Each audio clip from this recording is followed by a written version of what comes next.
अब जब हम बात करते हैं कि ऐसी कौन सी डाइटरी हैबिट्स को अपनाया जाए, लाइफस्टाइल में ऐसी क्या चेंजेस की जाए कि हम इस मसले से बच सकें या इसके रिस्क को रोक सकें, तो सबसे पहले जो फीमेल जिनको पीसीओएस का मसला है वो अपनी डाइट में सिनेमन का इस्तेमाल, जिसको दालचीनी कहते हैं, फेनुग्रीक सीड्स का इस्तेमाल, जिसको मेथी दाना कहते हैं, या इवन मेथी का इस्तेमाल अपने खुराक में रोजाना रखें, क्योंकि इसके इस्तेमाल की वजह से हमारी बॉडी में जो इंसुलिन के लेवल्स हैं वो बहुत बेहतरीन तरीके से रेगुलेट होते हैं और वो एकदम स्पाइक के अंदर नहीं जाते। कोशिश ये करें कि सुबह निहार मुंह 1/4 टीस्पून सिनेमन दालचीनी का पाउडर जो है वो आप नीम गर्म पानी में जरूर इस्तेमाल करें।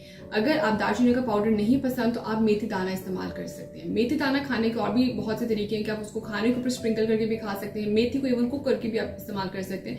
लेकिन बेहतरीन वक्त ये है कि अगर आप निहार मुंह कंज्यूम करते हैं इन दोनों चीजों को, तो उससे आप ज्यादा अफादत हासिल कर सकते हैं। इसके अलावा इन पेशेंट्स को अपने खुराक में फ्लेक्स सीड्स का इस्तेमाल जरूर रखना चाहिए। फ्लेक्स सीड्स जिसको हम अलसी के बीज कहते हैं, अलसी के बीज हमारी बॉडी में एस्ट्रोजन के लेवल्स को रेगुलेट करते हैं। बॉडी में जितने अच्छे तरीके से एस्ट्रोजन के लेवल्स रेगुलेट होंगे उतना अच्छा आपका मंथली साइकिल भी रहेगा, उसमें किसी भी किस्म की इरेगुलरिटी नहीं आएगी।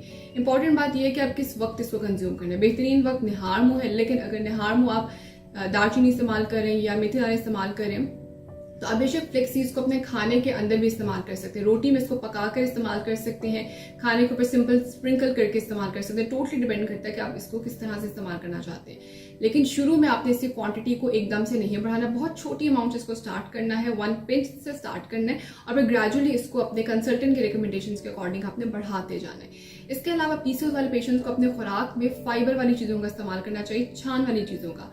आटा वो वाला इस्तेमाल कर जिसमें छान उसका डला हो। बहुत सी फीमेल्स कंप्लेंट करती है कि उसके अंदर कीड़े हैं या कोई भी ऐसी चीज है जो फेंकनी है, तो आप उसको अच्छी तरह से साफ कर लें और बाद में उस छान को अपनी रोटी में जरूर ऐड करें। मैदे वाली रोटी से, मैदे वाले आटे से, मैदे वाली अशिया से परहेज करें, क्योंकि ये सब चीजें भी आपको पीसीओएस की तरफ लेकर जाती हैं। इसके अलावा ताजा फलों का और ताजा सब्जियों का इस्तेमाल जरूर रखें। फलों में इंपॉर्टेंट बात यह आ जाती है कि फीमेल्स को या लोगों को ऐसा होता है कि हम फल नहीं खाते, हम उसका जूस प्रेफर कर लेते हैं। एक हेल्थी इंडिविजुअल ले, उसको कोई मसला नहीं है, लेकिन अगर पीसीओएस वाली फीमेल्स जो है अपनी डाइट में फल की बजाय फल का जूस इस्तेमाल करती हैं तो वो उनकी सेहत के लिए ठीक नहीं है, क्योंकि फल में हमारे पास फाइबर साथ जाता है, जूस में उसका फाइबर जो है वो हम लोग फेंक देते हैं ड्यूरिंग जूस प्रोसेसिंग। तो कोशिश ये करें कि अगर आप फल खाएंगे तो उससे आपको ज्यादा अफादत हो सकेगी।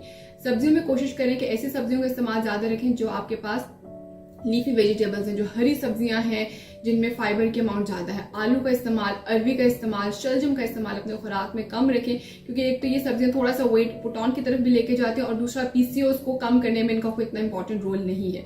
लेकिन जो आपकी दूसरी सब्जियां जिसमें आपके पास साग है, पालक है, मेथी है, भिंडी है, ये ऐसी सब्जियां जो पीसीओएस के पेशेंट्स के लिए बहुत ज्यादा फायदेमंद साबित होती है।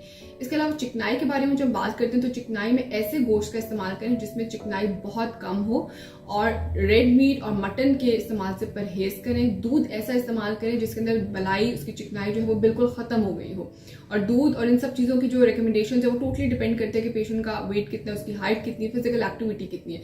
तो सेल्फ रिकमेंडेशन के ऊपर ना जाए, अपने कंसल्टेंट के रिकमेंडेशन के अकॉर्डिंग इनको इस्तेमाल करें।